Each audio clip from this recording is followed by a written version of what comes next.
자비로우신 하나님, 오늘 이 밤 주님 만나기를 원하오니 주님 만나 주시옵소서. 성령 하나님, 우리와 동행하여 주시옵소서. 내 마음속에 있는 근심과 걱정, 기도 주님 앞에 올려드리오니 주님 해결하여 주시옵소서. 이 시간 말씀을 듣습니다. 주님 말씀하여 주셔서 그 말씀이 내 마음에 새겨지고 우리 성령님과 함께 동행하며 걸어가는 복된 걸음 되게 하여 주시옵소서. 예수님의 이름으로 기도드리옵나이다. 아멘. 오늘 우리에게 주시는 하나님의 말씀은 신약 성경 사도행전 20장 22절부터 24절까지의 말씀입니다. 신약 성경 222면에 있습니다. 사도행전 20장 22절부터 24절까지의 말씀, 세 절의 말씀인데요, 함께 읽도록 하겠습니다. 보라, 이제 나는 성령에 매여 예루살렘으로 가는데 거기서 무슨 일을 당하는지 알지 못하노라. 오직 성령이 각 성에서 내게 증언하여 결박과 환난이 나를 기다린다 하시나, 내가 달려갈 길과 주 예수께 받은 사명 곧 하나님의 은혜의 복음을 증언하는 일을 마치려 하면은 나의 생명조차 조금도 귀한 것으로 여기지 아니하노라. 아멘. 오늘 이 저녁 이곳에 나오신 여러분들을 주님의 이름으로 축복합니다.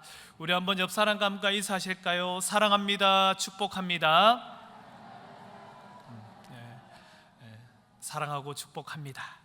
참 시간이 빠른 것 같습니다. 벌써 9월 1일입니다. 엊그제 새해를 시작한 것 같은데 벌써 빠른 시간, 벌써 9월이 되었는데요.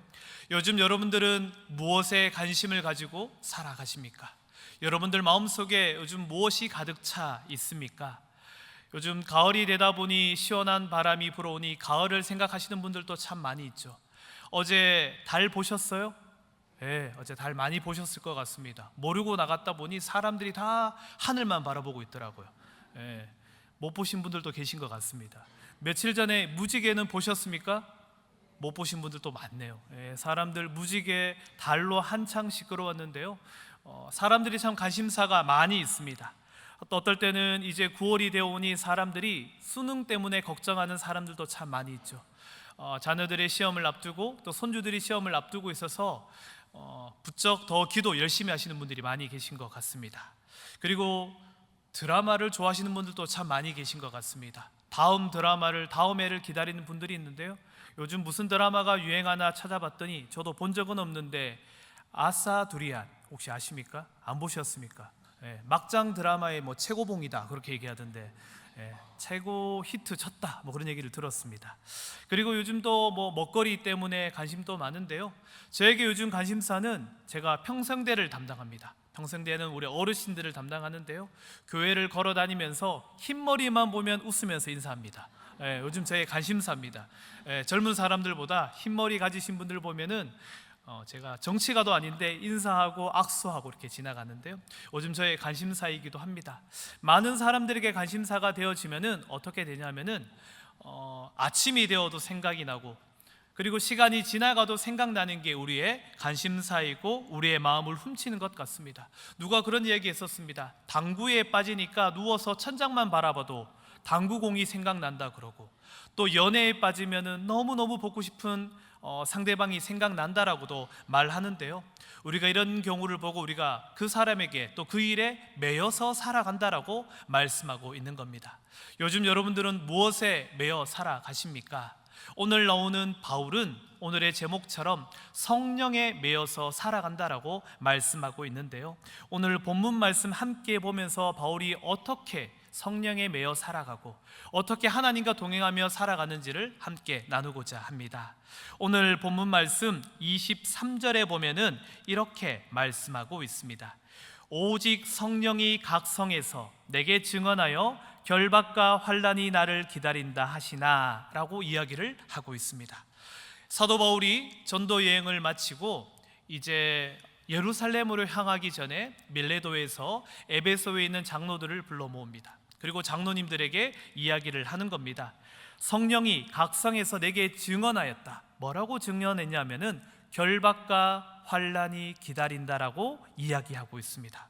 결박과 환란이 기다린다는 이야기는 그 앞날이 순탄치 않다는 것, 고생길이 열려 있다는 것을 말씀하죠. 그 이야기는 사도 바울이 걸어가야 할 걸음이 정말 녹록치 않고 어찌 보면 죽음조차 맞이할 수도 있겠다라는 생각이 드는 이야기입니다. 사도행전 21장에도 보면은 똑같은 사건을 기록을 하고 있는데요, 21장 9절에 보면은 이렇게 이야기하죠. 그에게 딸이 넷이 있는데 처녀로 예언하는 자라. 11절에 보면 이렇게 이야기하죠. 우리에게 와서 바울의 띠를 가져다가 자기 수족을 잡아매고 말하기를 성령이 말씀하시되 예루살렘에서 유대인들이 이같이 이 띠 임자를 결박하여 이방인의 손에 넘겨주리라 하거늘. 그래서 12절을 보면은 이렇게 결론을 냅니다. 우리가 그 말을 듣고 그곳 사람들과 더불어 바울에게 예루살렘으로 올라가지 말라 권했다라고 말씀하고 있습니다. 다시 말하면 바울도 성령에게 들었던 이야기는 무슨 이야기입니까? 결박과 환난과 고난이 기다린다는 것이고, 이 빌렙의 딸들도 뭐라고 그랬습니까? 이 띠의 임자는 수족이 묶여져서 그곳에 가는 것은 옳지 않다라고 말씀하고 있는 겁니다. 결국 결론이 무엇입니까? 가지 말라라는 이야기처럼 들려지는데요, 이 이야기는 다른 결론을 맺게 되어집니다. 딸들은 가지 말라고 했지만 사도 바울은 어떤 결정을 합니까? 나의 목숨조차 아깝지 않다라는 마음으로 하나님의 일을 성령에 매여져서 감당하게 되는 것입니다. 환난과 고난과 결박이 있기에 포기하는 것이 아니라 그럼에도 불구하고 성령에 매여서 사도 바울은 하나님의 말씀에 따라 행진하게 되어지는 겁니다. 이 부분이 참 중요한데요, 하나님의 말씀, 하나님의 명령은 너무나 단순합니다. 그런데 그것을 듣고 해석하는 우리가 다르게 해석할 때가 많이 있습니다. 힘들고 어려운 일이 있으면은 우리는 뭐라고 대답을 하죠? 그 일은 제가 감당할 수 없습니다라고 대답을 하죠. 그런데 성령 하나님은 우리에게 그 일을 감당하라라고 말씀하고 명령하고 있는데 우리가 해석을 어떻게 하는 겁니까? 그 일하면 힘들어, 하지마. 그 일하면 너무나 어려울 거야, 하지마라고 할 때가 참 많이 있죠.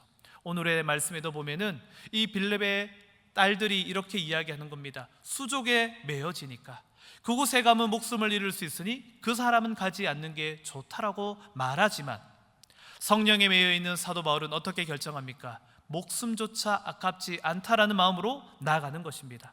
포기하지 않고 오롯이 하나님만을 바라보며 걸어가게 되는 것입니다. 우리가 어떤 사건을 바라볼 때 참 상대적으로 평가할 때가 참 많이 있습니다. 여러분들 보기에는 제가 키가 큰 편입니까? 작은 편입니까? 작은 편입니까? 깜짝 놀랐습니다. 네. 저보다 큰 사람들은 저보고 작다라고 할 겁니다. 저보다 작은 사람들은 작지 않다라고 이야기할 겁니다. 저희 장인어른이 저를 처음 보고 한 말이 이렇게 얘기했습니다. 키가 작다라고 얘기했습니다. 그럼 장인어른은 키가 저보다 클까요? 작을까요? 큽니다. 이게 상대적인 거죠. 제가 예전에 사역했던 교회 성도의 숫자가 한 3,000명 정도 모였습니다. 누가 그렇게 물어보더라고요. 목사님, 그 교회는 성도 수가 몇 명이에요? 한 3,000명 출석했습니다. 그랬더니 많은 권사님들이 이렇게 대답했습니다. 참 교회가 작네요 라고 얘기했습니다. 저 충격받았습니다. 3,000명의 교회가 그게 참 상대적인 거죠.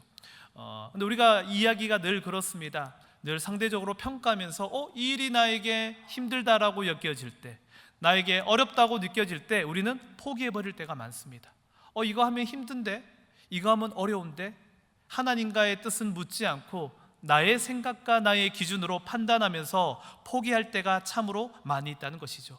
그런데 기도해 보면은 하나님의 명령, 성령님의 이야기는 너무나 단순합니다. 사도행전의 처음부터 끝까지 흐르는 주님의 명령은 사도행전 1장 8절에서 그 명령을 이야기하고 있습니다. 1장 8절의 말씀을 우리 한번 함께 읽어보겠습니다. 오직 성령이 너희에게 임하시면 너희가 권능을 받고 예루살렘과 온 유대와 사마리아와 땅끝까지 이르러 내 증인이 되리라 하시니라. 아멘. 주님은 말씀하는 것이 무엇입니까? 성령이 너희에게 임하시면 우리가 권능을 받아서 예루살렘, 온 유대, 사마리아와 어디까지? 땅끝까지 하나님의 증인이 되라는 것입니다. 그런데 이 명령을 제자들이 잘 지켰습니까? 이 명령을 듣고 제자들이 잘 행했습니까? 라고 물어본다면 그렇지 않습니다. 바울은 성령에 메어져서 나아갔지만 제자들의 모습을 돌아보면 늘 그렇지가 않았습니다. 제자들은 어떠했습니까?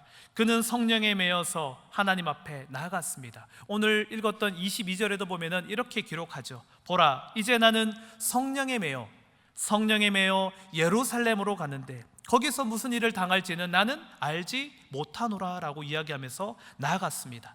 그런데 사도행전 1장 8절의 명령을 들은 제자들은 하나님의 성령이 임하고 권능도 받았습니다. 그래서 능력이 있어서 수많은 기적들을 일으키고 교회가 부흥하기 시작했지만 제자들은 여전히 어디에 머물렀습니까? 예루살렘에만 머물러 있었습니다. 교회가 잘 되고 숫자가 늘어났지만 그들은 사마리아와 땅끝까지 하나님의 복음을 들고 나아가지 않았습니다. 어찌 보면 순종하지 않고 자신들의 생각 가지고 머물렀던 것 같습니다. 능력이 있고 제자들은 힘이 있었지만, 숫자가 늘어나고 부흥했지만, 이적이 일어나고 성장했지만 그들은 여전히 머물러 있었습니다. 사도행전 6장 1절에도 보면은 이렇게 이야기하고 있습니다. 그때 제자가 더 많아졌다라고 말씀하고 있습니다. 그럴수록 제자들이 하나님의 복음을 두고 땅끝까지 가는 것이 아니라 여전히 그들은 예루살렘에만, 이곳이 좋다라고 여기며 그곳에 머물렀습니다. 그래서 그들이 선택한 것이 무엇입니까? 숫자가 늘어나니까, 일들이 많아지니까 한 일이 무엇이죠? 7 일꾼을 세우게 된 것입니다. 그들에게 행정적 임무를 맡기면서 어찌 보면 예루살렘의 교회를 더 부흥시키기 위해서 그들이 머물렀던 것 같습니다. 결국 땅끝이 아니고 여기가 좋사오니라는 마음 때문에 계속 그들은 머물러 있었던 것이죠. 그러자 성령 하나님이 어떻게 역사하십니까? 사도행전 8장 1절과 6절 사이에 보면은 이렇게 기록합니다. 그날에 예루살렘에 있는 큰 교회에 큰 박해가 일어납니다. 사도 외에는 다 유대와 사마리아와 모든 땅으로 흩어지게 되어집니다. 4절에도 보면은 뭐라고 이야기하냐면은 그 흩어진 사람들이 다 어디로 갑니까? 두루 다니며 복음의 말씀을 전하게 되어지는데, 5절에 보시면 빌립이 어디까지 가게 되어집니까? 사마리아 성에 내려가 그리스도를 백성에게 전파했다라고 말씀하고 있는 겁니다. 여러분, 유대인들이 사마리아 땅에 들어와서 복음을 전하는 것 엄청 어려운 일입니다. 정말 힘든 일입니다.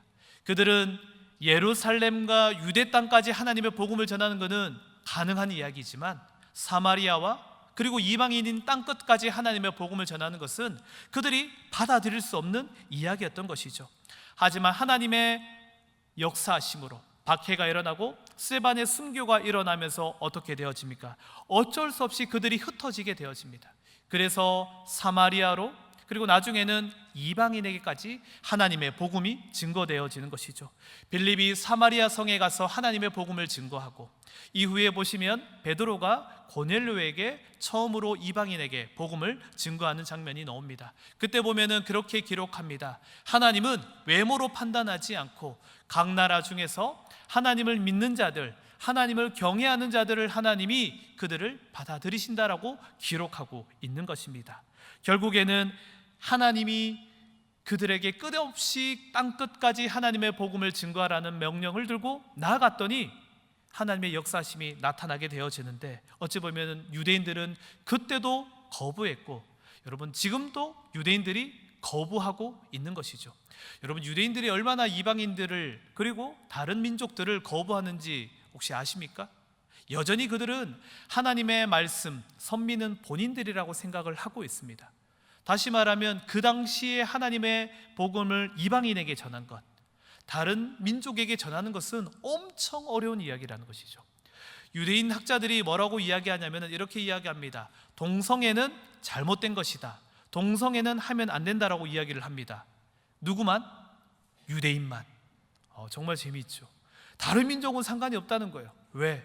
하나님의 말씀은 그들에게만 주어져 있다라고 생각하고 있기 때문입니다. 그러니까 유대인들이 지금도 그런 생각을 여전히 가지고 있는데, 2000년 전에 바울이, 베드로가 이방인에게 하나님의 복음을 증거하는 일이 얼마나 힘들었겠습니까? 사도 바울이, 이 베드로가 이방인에게 복음을 전하는 것은 그저 그냥 전하는 것이 아닙니다. 목숨을 가지고 전해야 되는 것입니다. 지금도 여전히 유대인들이 이방인들을 거부하듯 이 당시에는 더 심하게 거부했을 그들에게 사람을 바라보지 않고 사도행전 1장 8절에 나왔던 말씀처럼 예루살렘과 유대와 그리고 사마리아를 넘어서서 어디까지, 땅 끝까지 하나님의 복음을 전하는데 힘쓰게 되어지는 것입니다. 자신의 생각대로 바라보면 힘든 이야기지만 이 사도 바울은, 베드로는 어디에 매어져 있었습니까? 성령님의 생각과 성령님의 마음을 맞추어서 거기에 매어져 있었기 때문에 그들은 이방인에게 복음을 전하는 것 감당하며 나갔던 것입니다. 우리에게 주님이 임금이라 고백할 때, 왕이라고 고백하는 그 순간에 내 생각은 어떻게 해야 되는 것입니까? 내려놓고 하나님의 말씀대로 나가게 되어질 때, 이렇게 했을 때 우리의 생각대로 잘 안 될 것 같다라고 느껴지지만 하나님은 그 역사를 바꾸어 놓으십니다. 하나님은 어떨 때 무엇인가에 길이 막혔다 생각하고 사람의 생각이 아니라 하나님을 바라볼 때 그곳에서도 하나님은 길을 만들어내시는 분이시라는 것입니다. 그런데 중요한 것은 우리가 어디에 매여져야 되는 것이죠? 성령님께 매여져야 되는 것이고 성령님의 뜻을 찾아야 되는 것이고 하나님을 바라볼 수 있는 믿음이 있어야 되는 것입니다. 우리나라가 복음이 언더우드 아펜젤러가 들어올 때가 1885년 4월 부활절에 하나님의 복음을 들고 들어왔습니다. 그런데 이 역사를 들여다보면 참 축복이 있었습니다. 여러분 생각해 보시면 1885년 그 조선이라는 땅에 미국에 아니면 영국에 있던 수많은 청년들이 하나님의 복음을 들고 조선 땅에 온다는 것은 정말 힘든 이야기입니다. 알지도 못하는 이 조선 땅에 하나님의 복음을 들고 온다는 것, 그리고 이곳에 와서 수많은 젊은 청년들이 복음을 전하다가 몇 년째 있지도 못하다가 이곳에서 병을 얻어 목숨을 잃어가는 선교사들이 참 많이 있었습니다. 그럼에도 불구하고 그들이 어떻게 이야기했습니까? 이곳에 오면 목숨을 잃을 수 있으니 오지 마, 이런 이야기가 아니라요, 편지를 써서 이 땅을 국률이 여겨지고 이 땅을 위해서 기도해달라는 그 편지로 말미암아서 많은 선교사들이 이 땅을 방문하게 되어지는 것입니다. 사람의 생각으로 바라보면 이 조선 땅에는 와서는 되는 땅이 아닙니다. 그러나 내 생각을 내려놓고 오롯이 성령님의 생각, 성령님에 매여지니까 권능을 받아 사마리아와 땅끝까지 이르라는 그 명령을 내가 지키기 위해서 내가 알지도 못하는 조선 땅을 향해서 걸어왔던 선교사님들의 그 역사하심, 그 순교, 어쩌면 그 선교의 역사하심이 있었기 때문에 하나님의 복음이 이 땅 가운데 심어지는 은혜가 있었던 것입니다. 오늘 24절에 보면은 사도 바울이 이렇게 고백했는데요, 이 당시에 왔던 선교사님들도 이런 마음이 아니었을까 생각해 봅니다. 24절의 말씀 함께 읽어보겠습니다. 내가 달려갈 길과 주 예수께 받은 사명 곧 하나님의 은혜의 복음을 증언하는 일을 마치려 하면은 나의 생명조차 조금도 귀한 것으로 여기지 아니하노라. 아멘. 이 고백이 얼마나 멋진 고백입니까? 가면은 죽을 수밖에 없는데, 가면은 다시 못 돌아올 수도 있는데 하나님이 주신 그 사명으로 하나님의 은혜의 복음을 증언하는 일을 마치려 하면은 나의 생명조차 조금 더 귀한 것으로 여기지 않고 달려왔던 것입니다. 이 조선이란 나라를 위해서, 이 작은 땅을 위해서 이곳에 와서 하나님의 복음을 증언하는 일을 그렇게 감당했던 것이죠. 중국의 모리슨이라는 선교사가 들어가서 하나님의 복음을 증거했습니다. 그리고 성경을 번역했습니다. 이 당시에 성경을 번역하는 데 걸리는 시간이 대략 20년에서 30년이 걸립니다. 그때도 중국에 들어가서 모리슨 선교사가 성경을 번역하는 지 한 17년에서 20년이 걸렸다고 합니다. 그리고 17년이 지난 이후에 첫 개종자가 나왔습니다. 그러니까 참으로 오랜 시간이 걸렸죠. 그 당시에 일본에도 선교사가 들어갔습니다. 일본에도 선교사가 들어갔는데 그때도 동일하게 20년이라는 시간이 걸렸고 첫 개종자가 그 이후에 나오기 시작하면서 그곳에서 교회들이 일어나기 시작을 했습니다. 제가 처음에 시작할 때 1885년 4월에 언더우드와 아펜젤러가 제물포항으로 이 땅에 들어왔습니다. 그러면은 어떻게 돼야 됩니까? 우리나라도 동일하게 따진다면은 20년에서 30년이 지나고, 다시 말하면 1905년이 지난 이후에 하나님의 복음의 성경 이야기가 나오고, 그리고 개종자들이 나와야 됩니다. 그런데 하나님은 이 땅을 사랑하셨기 때문에 다른 역사를 보여주셨습니다. 그 일이 무엇이냐면은 이수정이라는 사람의 이야기를 들어보셨습니까? 예전에 조선통신사로 갔던 사람들 중에 한 사람이 이수정이라는 사람이 있었습니다. 이 사람이 새로운 문물을 배우는 것을 좋아했고, 그 문물을 배우기 위해서 함께 동행했습니다. 그리고 그곳에 가서 배우고 싶었던 것이 무엇이냐면은 농업을 배우고 싶었습니다. 왜냐하면 농업을 배워서 배고프지 않도록 조선 땅에도 잘 먹고 잘 살았으면 좋겠다는 마음으로 농업을 배우기 시작을 했는데, 농업을 알려주던 사람이 마지막에 무엇을 알려줬느냐? 복음을 전하기 시작했습니다. 그리고 그에게 성경을 주면서 하나님의 말씀을 알려주기 시작을 했던 거죠. 이수정이 하나님의 복음을 받아들이고 하나님의 마음을 가지게 되어지고 개종하고 하나님의 사람이 되었습니다. 그리고 그 사람이 한 일이 무엇이냐? 그곳에서 우리에게 하나님의 성경을 전하기 위해서 하나님의 말씀을 번역하기 시작을 합니다. 그것이 바로 마가복음을 번역하기 시작을 한 것이죠. 그렇게 열심히 번역을 하고 있는 그 찰나에 이제 미국에서는 어떤 일이 준비되고 있었느냐? 온도우드와 아펜젤라가 한국 땅을 향해서 이제 출발하게 되어졌습니다. 출발하게 된 곳이 어디입니까? 바로 동부 쪽입니다. 그러니까 뉴욕이나 뉴저지에서 출발하면 어디로 와야 됩니까? 서부까지 와야 됩니다. 샌프란시스코까지 와서 샌프란시스코에서 배를 타고 조선까지 와야 됩니다. 여러분, 지금도 먼데 그 당시에는 얼마나 멀었겠습니까? 인간의 생각으로는 갈 수 없는 거리입니다. 정말 힘들고 어려운 거리를 동부에서 서부를, 그리고 샌프란시스코에서 한국을 와야 되는데, 오기 위해서 2번 정도 배가 정박을 해야 됩니다. 처음에 정박하는 곳이 어디겠습니까? 태평양을 지나니까 하와이를 들립니다. 그리고 2번째 정박하는 곳이 어디냐면은 일본에 있는 요코하마 항에 정박하게 되어졌습니다.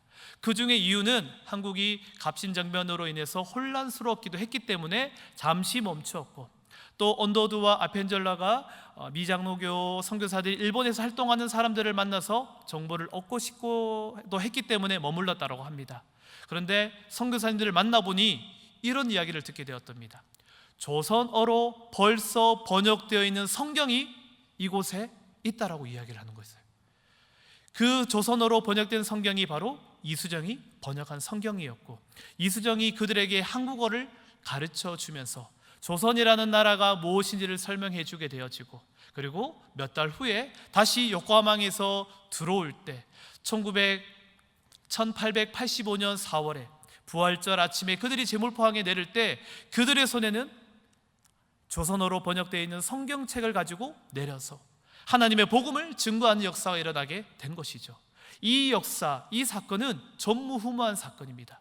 선교사가 들어가서 언어를 번역하는데 20년, 30년이 걸려야 되는데, 하나님이 이 조선 땅을 사랑하여 주셔서, 하나님이 이 나라를 사랑하여 주셔서 변화시켜 주시고, 이 생각지도 못했던 일들이 일어남으로 말미암아 이 조선의 성경책이 한국 땅에, 이 조선 땅에 들어오게 되어지고, 하나님을 믿게 되어지는 사람들이 그 성경책을 통해서 불붙듯이 일어나게 되어지면서 하나님의 역사심이 나타나게 되어진 것이죠. 만주독에서는 조너스 선교사님의 번역책이 또 그 당시 번역이 되어져서 그곳에서는 조너스 선교사님의 번역책이 누가복음, 요한복음이 내려오고요, 또 이수정을 통해서 마가복음이 이 땅 가운데 전해지면서 예수님이 누군가라는 물음 속에 조선어로 번역되어 있는 책들을 바라보면서 그들이 하나님의 복음을 전하는데 거침없이 담대하게 하나님의 복음을 전하게 되어지는 축복이 이 땅 가운데 일어나게 된 것입니다. 만약에 그들이 성령에 메어지지 않았다면, 그들이 조선 땅이 힘들어서 오지 않았다라면 우리나라는 여전히 하나님의 복음을 아직까지 못 받아들이거나 천천히 받아들였을 수도 있습니다.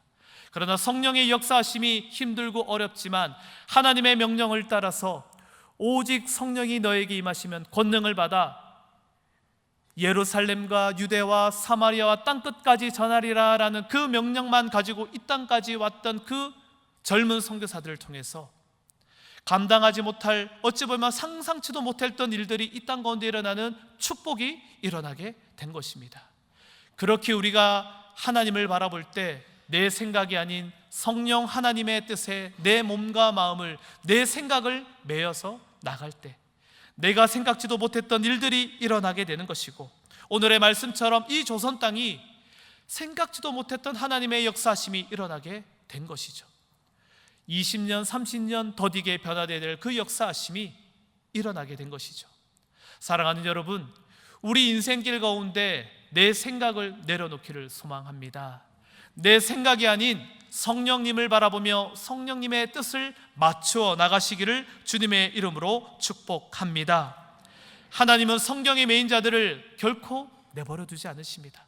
혹여나 내가 막힌 것 같고, 내가 떨어진 것 같고, 내가 낙심하여 내 인생이 모든 것이 무너진 것 같은 그 순간에 하나님은 찾아와 주십니다. 그런데 그때 사단이 유혹합니다. 너 그거 아니야. 너의 생각, 나의 생각, 세상의 이야기를 집어넣습니다. 그런데 그 순간에 멈추고 오롯이 하나님만을 바라보십시오. 성령 하나님이 여러분들에게 말씀하여 주실 것입니다. 오늘도 내가 너와 함께 하고 있어. 성령 하나님과 함께 동행하기를 소망하고 있어 라고 말씀하여 주실 것입니다. 오늘도 우리 주님은 여러분들이 사명 감당하며 땅끝까지 하나님의 복음을 증거하는 바울처럼 거침없이 담대하게 나가기를 소망하고 계실 것입니다. 여러분, 사도 바울이 예루살렘으로 들어갔습니다.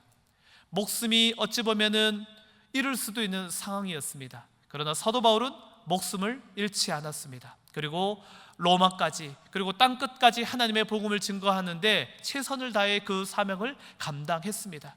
사도행전 1장 8절에 나왔던 그 말씀이 오직 성령이 너에게 임하시면 권능을 받아 예루살렘과 유대와 사마리아와 땅끝까지 증거하라는 그 명령의 결론이 사도행전 28장 31절에 어떻게 결론이 납니까? 31절 말씀 우리 한번 함께 읽어보겠습니다. 시작. 하나님의 나라를 전파하며 주 예수 그리스도에 관한 모든 것을 담대하게 거침없이 가르치더라. 아멘. 저는 이 구절이 너무나 멋집니다. 정말 사람들은 안 될 거야, 사람들은 포기해라고 말했던 그 바울의 인생이 하나님이 바꾸어 놓으십니다. 조선 땅에 하나님의 복음이 이렇게 불붙듯이 일어나듯 하나님께서 바울을 통해서 하나님의 복음을 거침없이 담대하게 전하게 하셨습니다. 끊임없이 하나님의 말씀을 이 땅 가운데 전하면서 그의 사명을 감당했던 바로 사도 바울의 모습입니다. 사랑하는 여러분, 우리의 인생이 이렇게 되어지기를 소망합니다. 세상에 매어지는 것이 아니라요, 성령님이 매어지는 우리의 삶이 되어지기를 주님의 이름으로 축복합니다. 우리의 인생이 성령님께 달려져서 사람들이 안 될 거야 말하지만 그 하나님이 내 인생을 변화시키는 것을 바라보는 축복이 함께하기를 주님의 이름으로 축복드립니다. 거침없이 담대하게 나가시는 여러분, 하나님을 신뢰하면서 주님이 만들어주시는 새 역사를 바라보며 성령 하나님과 거침없이 담대하게 승리하며 나가시는 복된 삶이 되시기를 주님의 이름으로 축원드립니다. 아멘. 기도하겠습니다. 자비로우신 하나님, 우리의 인생이 성령님과 동행하게 하여 주시옵소서. 내 생각을 내려놓고 오롯이 주님만 바라보며 주님께 매여지는 복된 인생 되게 하여 주시옵소서. 내 인생이 막혀지고 내가 넘어질지라도 성령 하나님 나를 일으켜 주셔서 하나님의 손을 잡고 주님과 함께 동행하며 거침없이 담대하게 걸어나가는 복된 인생 되게 하여 주시옵소서. 이 밤에 기도하기를 원합니다. 성령 하나님 임재하여 주셔서 우리를 변화시켜 주시고 내 안의 근심과 걱정은 주님께 맡겨주심으로 말미암아 변화되어지고 내 삶이 승리하며 나가는 우리의 삶의 걸음되게 하여 주시옵소서. 이 모든 말씀 우리 주 예수 그리스도 이름으로 기도드리옵나이다. 아멘. 이 시간 함께 찬양하며 기도의 자리로 나가도록 하겠습니다.